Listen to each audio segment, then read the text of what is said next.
There is no substitute for hard work. There is nobody who has achieved success by just doing it.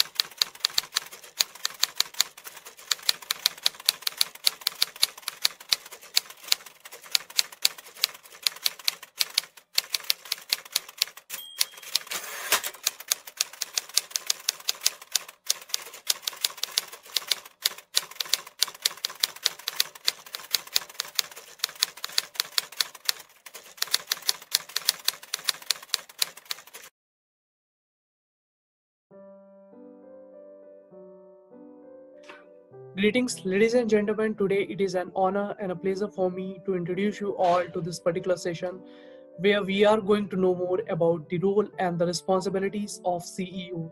My name is Harsh and I'm going to moderate this session for all of you, wherein I'm going to introduce you all about the event and perhaps the person who is going to interact and address all of us. First of all, I request you kindly acknowledge and welcome the presence of our esteemed guest, Mr. Sathya Kalyanasundaram, who is here with us. I would like to request all those persons who are watching this session on YouTube to kindly upload in the comment section and welcome the presence of our esteemed guest. Mr. Sathya Kalyanasundaram has recently taken a break from the role of Managing Director and Country Head of Experian India. Experian is the world-leading global information service company. Sathya sir brings with him 20 years of experience from consulting, finance, and FinTech leadership roles. Prior to Experian, Sathya sir was the CEO and whole-time director of MobME Wireless Solution Limited. I believe his profile has so many things, so many glories, which I won't be able to explain in next few minutes. But during this conversation, we are going to learn a lot from her. I believe this. So, first of all, sir, I welcome you to in this session. Thank you so much for joining and agreeing to share your thoughts with us. We are extremely very happy to have you for today's talk. Thank you very much, and it's a pleasure to be on the show. Thank you so much, sir. It's our pleasure too. So, sir, moving to the topic of today's session, which we have chosen is understanding the roles and responsibilities of the CEO. Sir, my first question to you is, how important is the role of CEO and what are the duties of CEO? It's a kind of request to you, sir. Kindly explain our viewers. Sure. The Chief Executive Officer is really the primary representative of the company. He or she represents the company both internally and externally. They are the ones who usually end up setting the vision and the strategy for the organization. They are the ones who also have the responsibility of explaining and executing that vision for the betterment of the company and to grow the company's potential. So there are many variety of CEO roles, and today, I would segregate them into about 3 or 4 roles. One is, the CEO of a multinational organization, which has presence in multiple countries. You take the case of a Microsoft or a Google or any of those large companies, where the strategy and the vision is really across not just a period of time, but over geographies, over countries, over governments, etc. So the ability to think through all of that requires a great amount of detail and capability. The other roles are the one that I recently performed, which is the country head role, which requires the CEO to lead the strategy of the company within that particular country. So for Experian, my role was to grow Experian's capability within India, to build and grow our market share, to build and grow our profitability, and build and grow our presence as well. That's the second. The third is what I would call, the startup CEO roles, which are actually quite exciting, where the person is responsible for, dreaming up the solution or the capability of what that particular organization will do, and then to go pitch it to a number of potential investors and then to grow it. So that has obviously in the last few years taken on a lot of steam in India, and to a lot of success. I think we've got a number of amazing startup founder CEOs as well. But so then, as you can imagine, there's a variety of CEO roles. It is clearly not a one-man or a one-person job. Obviously, where I have succeeded and where all the CEOs succeed is that they have a phenomenal team, or teams of people that help to build and to execute the strategy. So while the role is what I would call the face of the organization, both internally and externally, it requires, as you can imagine, the capability of multiple other strong leaders and efficient people around this person to be able to grow. So, but it's been an exciting role, and there's a lot more that we'll talk about it. So there's to summarize, there's varieties of CEO roles that have come up today, but I would broadly bucket them into these 3 or 4 categories that I mentioned. All right, sir. I think you have very beautifully explained what are the roles and the responsibilities and how the variety of roles are played by the CEO. Sir, my next question to you is, what is the best career route to becoming CEO, and what does it take to become a CEO? It's a fantastic question. I was inspired particularly by this one interview that Nandan Nilekani did of Indra Nooyi. And most of you know who Nandan Nilekani is. He was one of the founding members of Infosys, and he was also the CEO of Infosys for a fair period of time. And Indra Nooyi, as you're aware, was the CEO and chairperson of PepsiCo.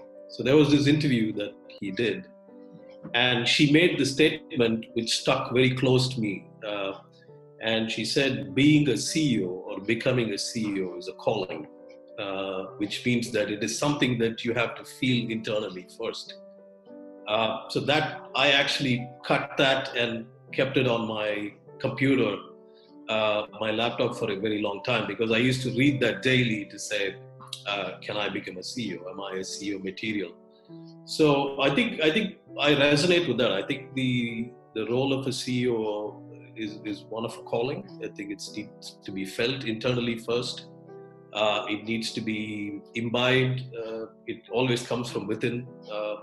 And then when you do that, in general, and the benefit today is that there are so many resources and so many mentors and so much of information available to equip oneself to become a CEO eventually, if that's the goal, that there are thousands and thousands of routes and thousands of opportunities that are out there. So I would say the first thing is you have to believe that you can be a CEO. And if one can believe that, once anybody can believe anything is possible. I think Einstein said this, that once you believe it, it's no longer impossible. Once you know that something's doable. So I think it starts with that. I think it's a calling.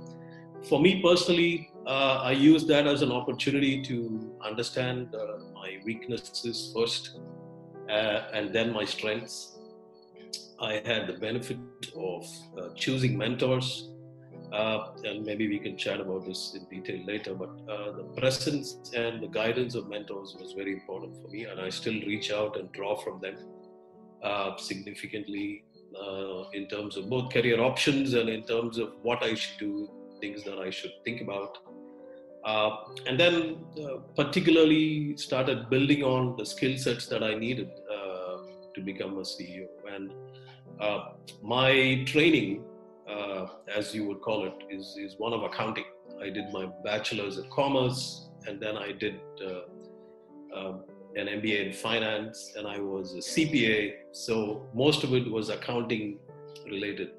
So to move away from that into one of management and understanding required a fundamental shift in the thought process.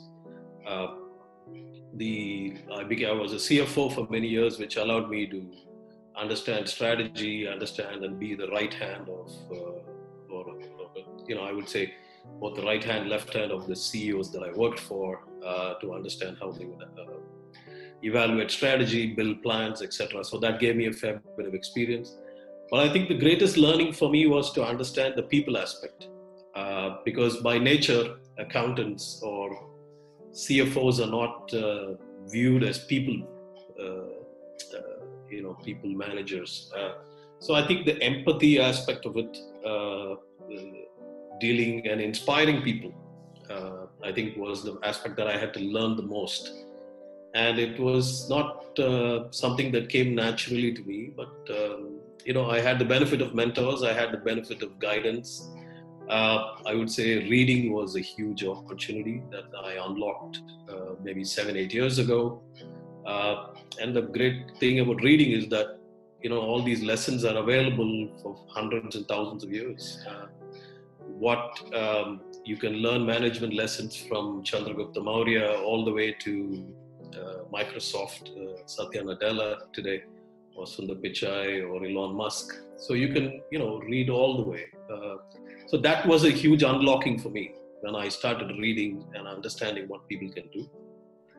So it's a combination. And I always believe, and this is one of the things that I tell aspiring leaders and managers, when you are ready, the opportunity will come.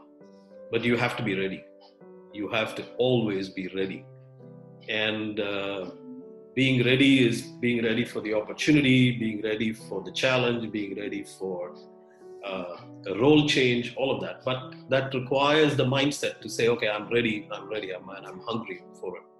And in almost all cases that I have believed I have been ready, I have had the opportunity come my way. So I'm an example that you prepare yourself and you be ready for things, and they will come your way.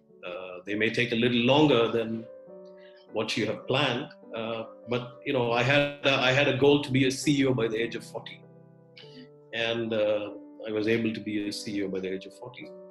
But it was a goal that I set at 34 or 35. So I think those things start coming through. So it's a combination of things. I think the first is a calling. The second is preparation through mentorship, through reading, and through understanding and building strategy. And the third is being ready for the opportunity, presenting yourself and putting yourself in the place for these opportunities. Those are the three that I would call out as the steps or, the guidelines to be out there. Indeed, sir. I think it is really a very I think today it a kind of privilege that today we got a chance to hear all those things from you. And sir, you told many important points, and one issue which I like the most is that you told when you are ready, then the opportunities will come to you, and you have to be ready. And the major key points which you have told about is caring. You have to prepare, and you have to be ready.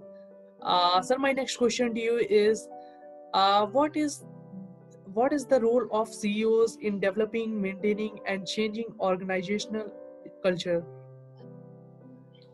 Well, it's, in my mind, the most important and the most difficult. I have had the opportunity to be in a situation where I've had to change the culture of the organization. And it's not easy, because a lot of times things are not broken, things are actually working well. It's absolutely about changing that culture to do even better.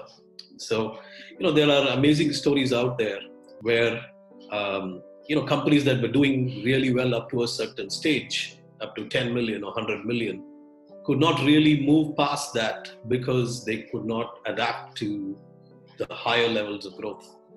And there are obviously many, many examples where companies have performed well up to a certain stage and then folded because they were not able to grow or could not able to change. Culture, in my mind, is the fundamental tenet of success. If there is a culture that is embracing of change, embracing of diversity, embracing of aggressiveness in the right way, embracing of transparency and honesty, and embracing of growth, all the aspects of growth, there's no stopping. In in my experience, and it's, the reason I'm smiling is because the 2 times that I've had the opportunity to change it, I believe I was successful in, I would give my success rate about 60 to 70%, because a lot of time culture is ingrained. It's not like I can come in, or anybody can come in and say tomorrow from we're going to change everything to, we can change actions, but we have to change the mindset. I think that's the largest aspect. So culture, if you ask me, is fundamentally the one that will prepare for success. There are multiple stories where companies have gone from customer first to employee first. Companies have shifted towards a customer-centric attitude. Customers have embraced profitability. Customers have embraced growth. So it's all a cultural determination. But in my mind, the easiest way of doing this is to determine what drives the organization. What is really the goal of the organization? Do you want to really be the largest organization? Do you want to be the most transparent? Do you want to be the highest growth? Do you want to be a combination, all of that? Do you want to be viewed as the most ethical organization? All of that. And if you take those together and you build what I call the fundamental value system of the company, from that drives culture. So in almost all cases, the first thing that I have done is to create a system of values that the company will follow. And what it means is, how will we talk to each other? How will we treat our customers? How will we measure profitability? How will we measure success? How will we do our hiring? What is the basis of our performance and reward program? All of those. And when you put that, you will start building up a set of values from ground up. And when that is imbibed, and this is not, again, a one-day job, like I can say this to you today, and from tomorrow the value system or the culture changes, right? It has to be imbibed over a period of time.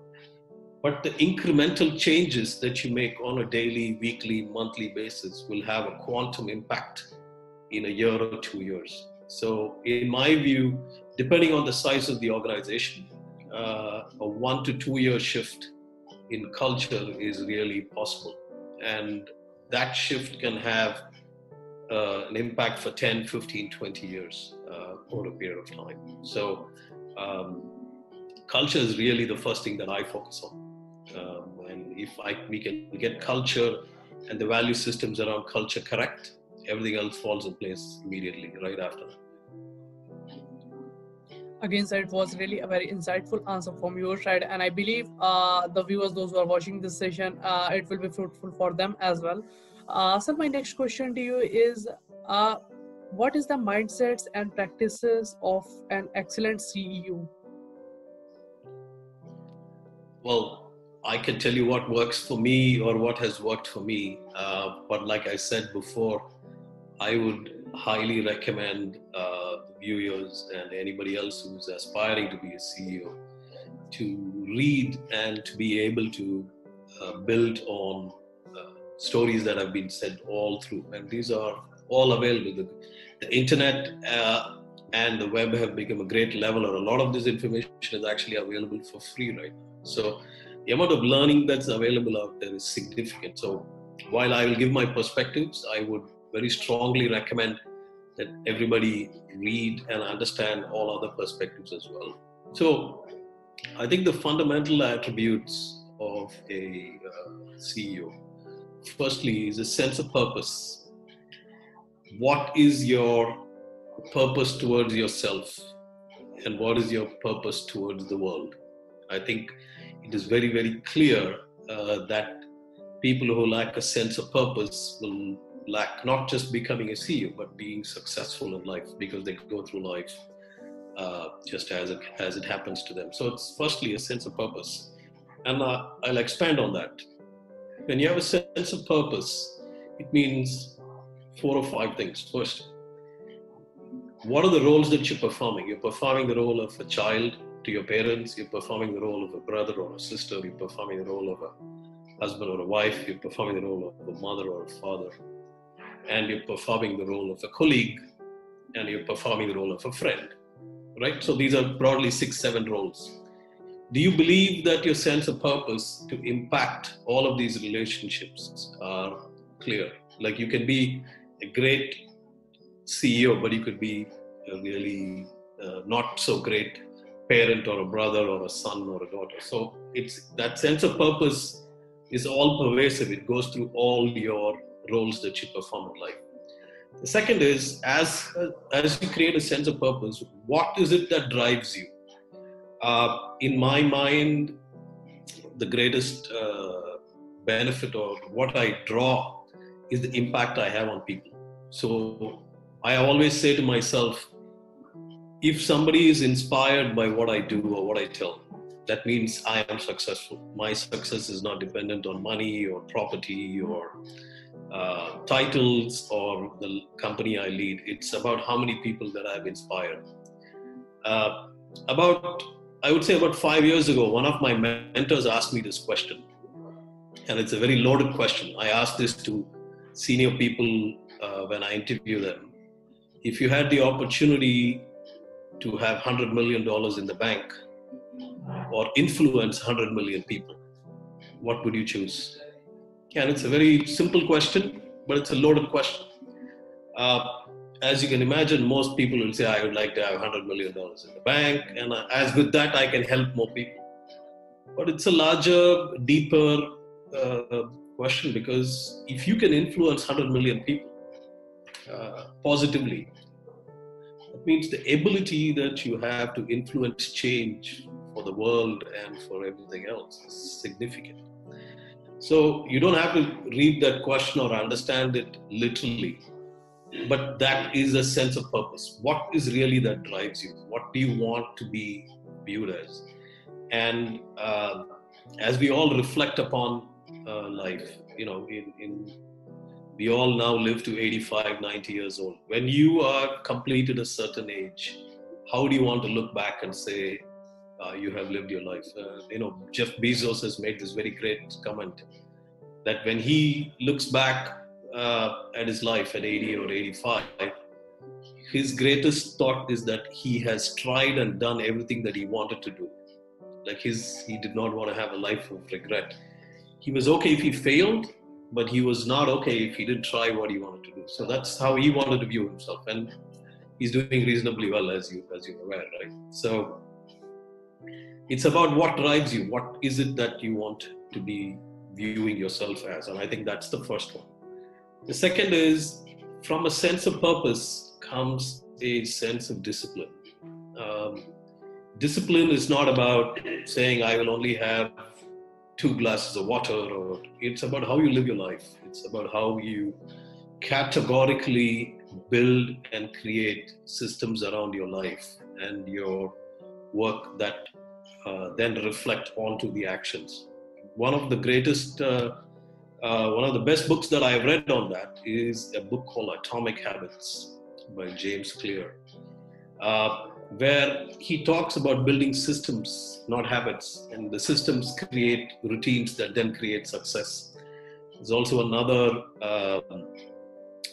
book called The Power of Habit by Charles Duhigg, both amazing books. But Atomic Habits is an easier read. It takes you through it in a very exciting way. So the second thing that I would say is a sense of discipline, and you create a habitual structure around you, around your life, around your relationships that then become enriching. You evaluate success. The third is, again, there is no substitute for hard work. There is nobody who has achieved success by just doing nothing or working very less time, or not putting in the time. Most success, the management metric is that in order for you to be the most successful person in your field, you need to have 10,000 hours of practice, is what they're saying. A minimum of 10,000 hours is what comes through, and it's now being called out in multiple books. But I would say nothing substitutes hard work. Michael Phelps had this habit where he worked out 7 days a week, 52 weeks a year. When his competitors were taking Sunday off, So his view was that I get 52 days more of exercise and training, which makes me that much better than everybody else. So that's how passionate you are about what you want to do. So I think the third one is hard work, without which um, it's almost impossible for somebody to be a successful CEO.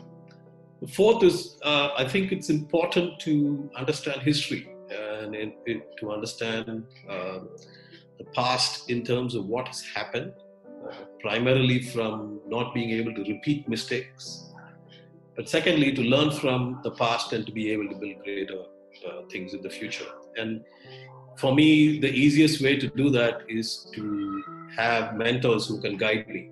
I have the benefit of 3 or 4 mentors who I call regularly, who I almost bother them regularly to be able to get their perspectives. But also history and the past in terms of how we want to shape the future can be, again, done by a lot of reading, creating and expanding perspectives. So I think that's important, to guide the right amount of guidance through mentorship and to understand the spectrum of time and what's happened and how we can influence the future. I think the fifth, if all of these are done in a certain amount of reasonableness, you work hard, you have a sense of purpose, you have a good value system, you want to inspire people, you have mentors, there is always that element of whether you call it God's grace or luck or nature's choosing you, all of that. But I have always realized that when the other 4 are in place, in almost all cases, that person gets picked. So there is this famous saying that the harder I work, the luckier I get. So, I do believe that that's a factor, but it's about getting the other 4 foundations in place before, that comes in. So those are the 4, those are the 5 that I would call out. Indeed, sir, very meaningful, and I believe that the person, those who are watching this session, they will take it many things from this session.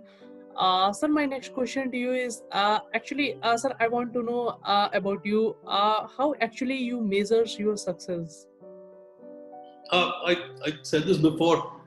My measurement is the number of people I'm able to influence positively to do better.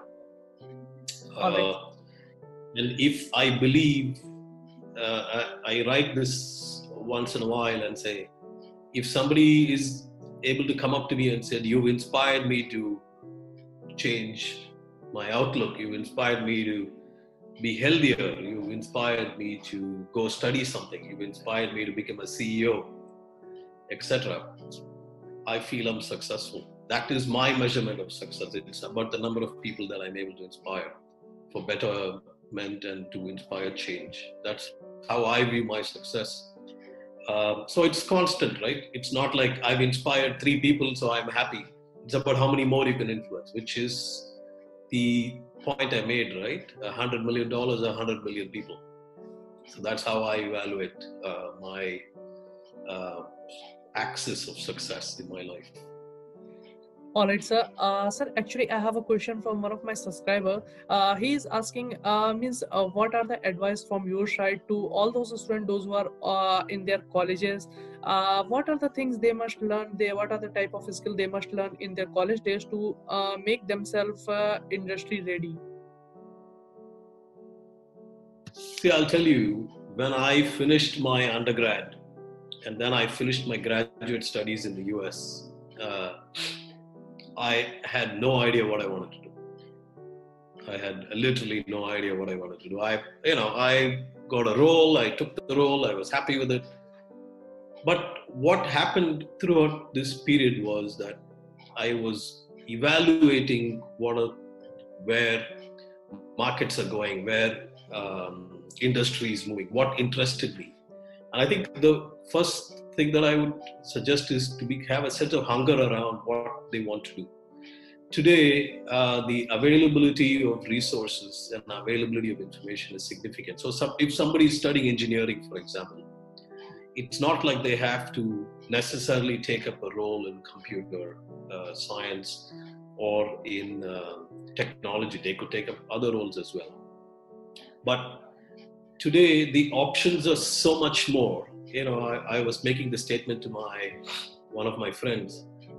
The concept of a UI UX designer 10 years ago, or when I was finishing college, had I told my parents, listen, I want to be a UI UX designer, my parents would have been depressed because they said, what is that role? What are you even talking about? It's either a chartered accountant or a doctor or, a government servant of sorts, right? So today the options available are significant, which offers an interesting situation because it offers the people the ability to experiment. I have family cousins who are very young, who are in their 20s, and what I tell them is this is the age to experiment. If you like to do something related to technology, or you want to, for example, my cousin wants to make movies. So I suggested, please do make movies, make a couple of movies, see how it happens. He wants to release movies on YouTube and create that. And he wants to understand how it is to build that. But he's got a master's in finance that he's pursuing as well. I have a friend that I'm mentoring who wants to create a travel company. She's also doing a master's in Delhi. She wants to create a travel company and wants to explore that.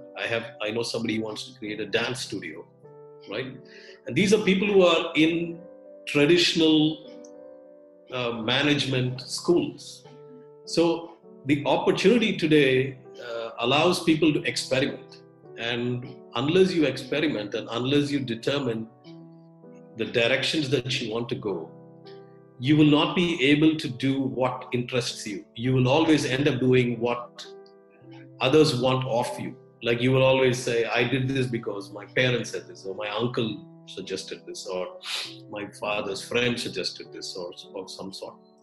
Pursue your passion when you're still very young, because what that does is it will direct you towards what you really want. And if you're lucky enough, you will actually do what you're passionate about. Listen to all what the Musks of the world say, the Steve Jobs say. If you find something that you're passionate about, you will never have to work a day in your life because you are so much in love with what you're doing that you're enjoying it daily. But in order for you to find it, you have to experiment. You cannot just say, okay, I'm going to start doing this and I will find my passion. It's about finding it. And today the world is a lot more forgiving and a lot more appreciative of people who make mistakes, which I think is amazing. And I don't necessarily call them as bad mistakes. They're what I call good mistakes. So, for example, if somebody did a startup and they did not work out, they learned the capability of running their own firm. So there are many startup founders who've started, who've failed, but who've joined other companies who've started up again, right? There are people who have taken the offbeat path. They've taken 2 years off to travel and then come back and said, this is something else that I want to do. So today, the world is a lot more forgiving. Even our families are a lot more forgiving of what we want to do, and they're a lot more open. So I would say the first thing is explore as much as possible. Don't be in a rush to go and say, I want to immediately jump into a corporate life or to do this and then say, okay, man, is this what I want to do? That's the opposite of what I would recommend. If you ask me what I would do, if I was graduating now, I would possibly take a year off to travel. Because what I realized is that if I travel at the age of 22 or 23, I get a lot more perspective, and I'm not going to be that far behind in my corporate life because I took a year off. But that's exactly what I'm doing now. I'm taking time off from the corporate life to go, there's a bit of an inner calling. There's a bit of a journey within that I'm taking, which is, taking a break from corporate life to do that much later, right? But, my recommendation to all the youngsters in their 20s and who are graduating is explore. It's an amazing world out there. There are amazing opportunities, and there are amazing things that will come your way if you have the openness of your mind and a keen sense of learning. It will come to you. So there is no rush to achieve something by 30 or 40 or 50 or something like that. Those are all thresholds that we put for ourselves. Indeed, sir, it was really a very wonderful advice from your side, and I must say that there's a lot to learn from you. But today I don't want to take you much time. So moving to my last question of this session, sir, actually the question is, what are the things that only CEO can do?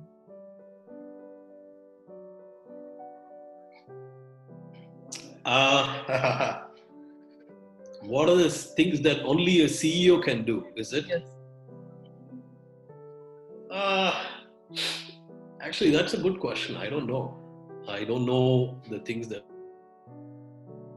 only I can do. I think they are possibly the only ones that can create and influence change in the manner that is possible, that's all pervasive.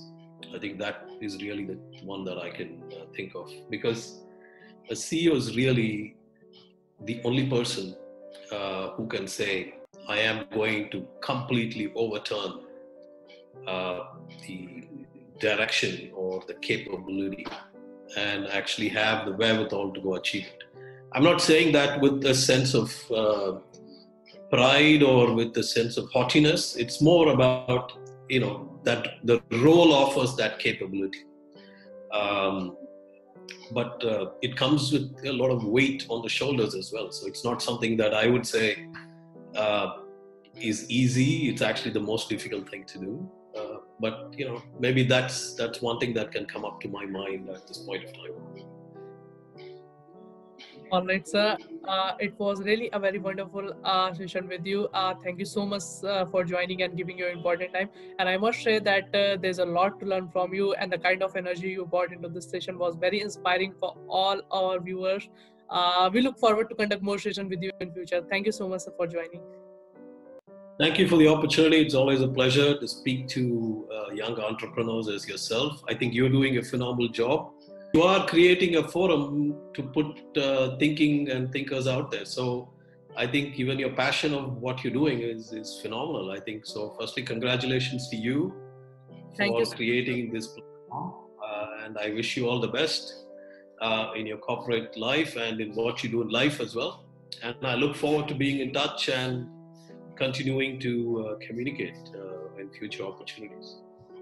Sure, sir. It really means a lot for us. Thank you so much, sir, for giving your important time. Thank you.